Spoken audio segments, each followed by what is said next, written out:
Buenos días. Vamos a ver si en este intento me sale bien, que llevo ya tres. Vamos a hacer una explicación un poquito de lo del vídeo del otro día, ¿no? El vídeo que habéis visto en el que habla de las corrientes inducidas, ¿no? Faraday, Henry y Lenz, que son los tres tipos importantes en este tema. Son tres personajes muy importantes. Faraday era inglés, Henry era americano y Lenz era alemán, creo. Lo que viene a decir el vídeo el otro día, el vídeo que habréis visto y que tenéis, está colgado en YouTube, es un vídeo normal y corriente, simplemente es que se ha podido comprobar que sobre un arrollamiento alguien mete y saca un imán sin que este arrollamiento esté enganchado a nada. Fijaros que esto es una cosa para la época, es la leche, esto es un imán. De repente, simplemente por el hecho de meter y sacar el imán del arrollamiento, aquí se produce una corriente. Hasta el momento lo único que se conocía, hasta este momento lo único que se conocía eran las pilas de Alejandro Volta, que era la única forma de conseguir algo de corriente, y estamos hablando de 1850, 1860, algo de corriente para poder conseguir pues, los fenómenos que ellos querían estudiar, etcétera, etcétera, querían analizar. Sin embargo, se dan cuenta, después de comprobar que Oester decía que, bueno, que la corriente eléctrica influía sobre los campos magnéticos, bueno, pues se dan cuenta de que, o dicen, vamos a ver si es verdad que ocurre al revés lo mismo, que si los campos magnéticos pueden hacer efectos sobre las corrientes eléctricas. Y comprueban efectivamente que esto pasa. Bien, esto es lo que se ve en el vídeo y esto es muy interesante porque esto es la base de nuestra evolución, digamos. En el vídeo no se ven otras dos cosas que, bueno, que simplemente tendríamos que tener en cuenta, ¿no? Si nosotros tenemos una espira colocada así, enfrentada a un imán, en el vídeo solamente hemos visto lo que ocurre cuando acercamos y alejamos el imán, que lo que vemos es que aumenta o disminuye el número de líneas de campo que atraviesan la espira.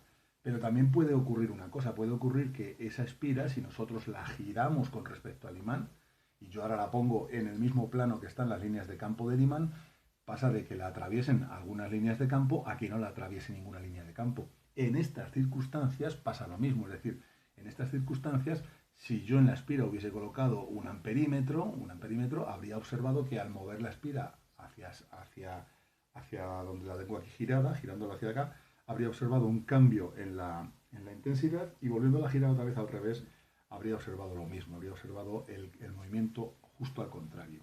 Y hay un tercer caso que es importante, que hay que tenerlo en cuenta, que es cuando tenemos un circuito abierto.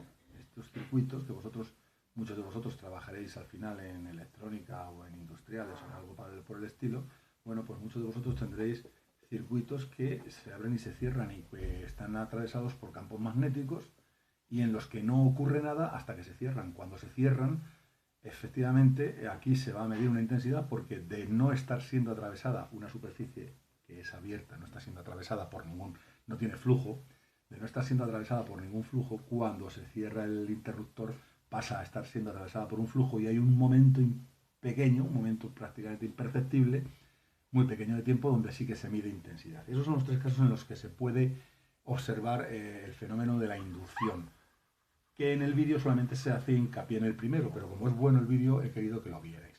Bueno, yo voy a hacer alguna explicación, sobre todo para que entendáis que lo que realmente nos preocupa, el número de líneas de campo que están cambiando, es un concepto que ya conocemos, que es el concepto de flujo. Lo tenéis en los apuntes que os he fabricado. El concepto de flujo es igual que en el caso del campo eléctrico. El flujo del campo eléctrico era el flujo de E por diferencial, o sea, E por S, perdón.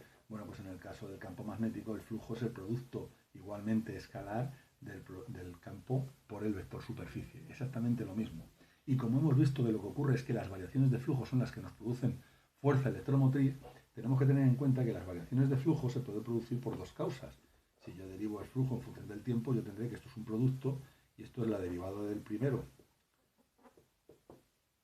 por el segundo más el primero por la derivada del segundo. Esto lo habrán enseñado los de matemáticas de toda la vida de Dios.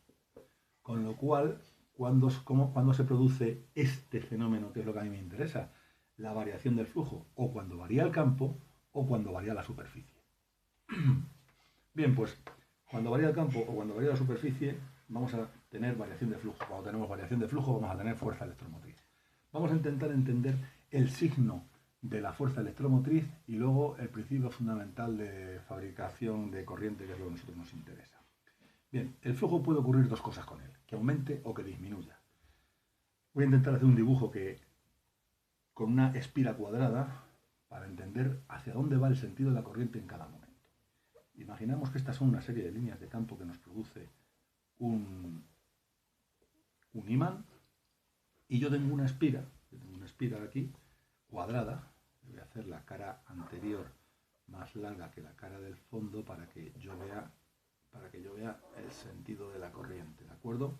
Esta es, vaya castaña, la falta de costumbre. Muy bien, pues esta es mi espira, es decir, esta es la parte de adelante y esta es la parte del fondo, por eso la he pintado más pequeñita.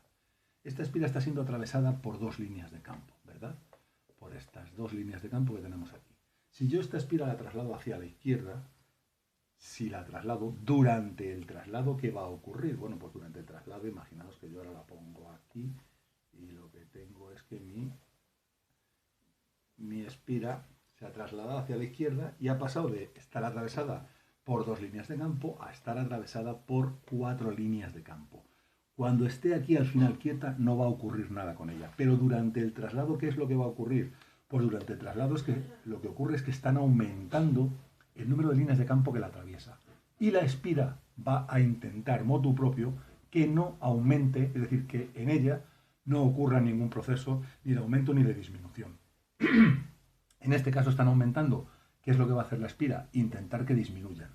Para ello, ¿qué hace la espira? Genera esa corriente que nos han contado que es inducida, de tal manera que la propia corriente de la espira genera líneas de campo que se oponen a estas. Es decir, con mi regla de la mano derecha, si la intensidad recorre la espira en este sentido, las líneas de campo van hacia allá. Es decir, la intensidad que recorra la espira va a estar en este sentido. En este sentido va a recorrer la intensidad de la espira y esa intensidad va a hacer que aparezca, por esta intensidad, que aparezcan líneas de campo en sentido contrario que sumadas a las que están, bueno, lo hemos hecho muy simple, dos líneas de campo, que sumadas a las que acaban de aumentar, hagan que estas dos más estas dos se vayan y nos quede el mismo número de líneas de campo que teníamos al principio. Es decir, el fenómeno lo que pretende es que no se produzca ningún tipo de variación en su interior. Es decir, la espira lo que quiere es que en su interior no se produzca ningún tipo de variación. ¿Estás haciendo que aumente el número de líneas de campo? Yo hago que disminuyan. ¿De acuerdo? Es decir, si el flujo aumenta, se genera una intensidad tal que el campo que genera dicha intensidad anule el aumento de campo, de flujo, por ejemplo. Anule el aumento de flujo. Y viceversa. Es decir, si phi disminuye, solamente pueden ocurrir dos cosas, que phi aumente o que phi disminuye. La intensidad generada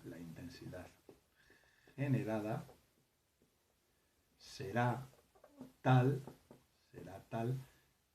que hará que aumente el número de líneas de campo.